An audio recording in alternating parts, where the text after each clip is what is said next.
Thomas Goes Fishing. Thomas Branchline had a station by a river. As he rumbled over the bridge, he would see people fishing. Sometimes they stood quietly by their lines. Sometimes they were actually jerking fish out of the water. Thomas often wanted to stay and watch, but his driver said no. What would the fat controller say if we were late? Thomas thought it would be lovely to stop by the river. I should like to go fishing, he said to himself longingly. Every time he met another engine, he would say, I want to fish. They all answered, engines don't go fishing. Silly stick in the muds, he would snort impatiently. Thomas generally had to take in water at the station by the river.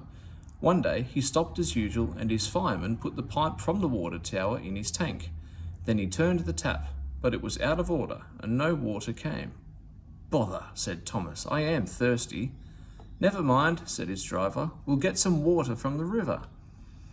They found a bucket and some rope and went to the bridge. Then the driver let the bucket down to the water.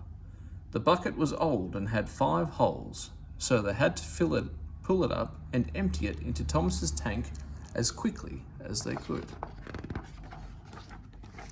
There's a hole in my bucket, dear Liza, sang the fireman.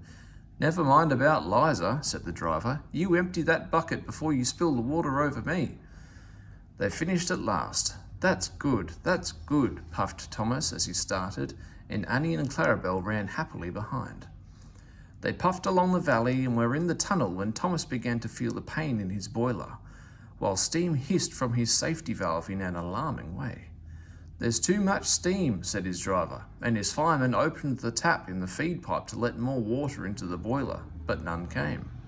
Oh dear, groaned Thomas, I'm going to burst. They damped down his fire and struggled on.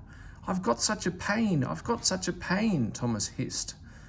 Just outside the last station they stopped, uncoupled Annie and Clarabelle and ran Thomas, who was still hissing fit to burst, on a siding right out of the way.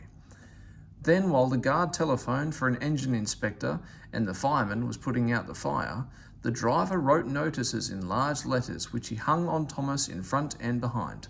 Danger, keep away. Soon the inspector and the fat controller arrived. Cheer up, Thomas, they said, we'll soon put you right.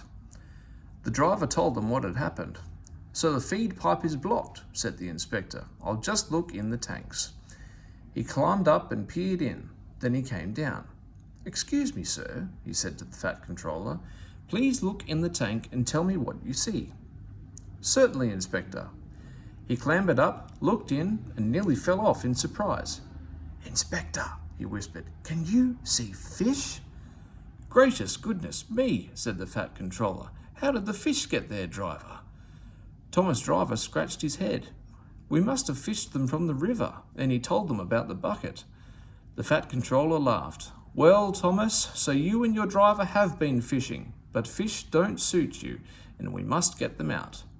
So the driver and the fireman fetched rods and nets, and they all took turns at fishing in Thomas's tank, while the fat controller told them how to do it. When they had caught all the fish, the station master gave them some potatoes.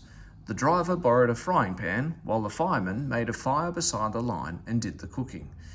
Then they all had a lovely picnic supper of fish and chips.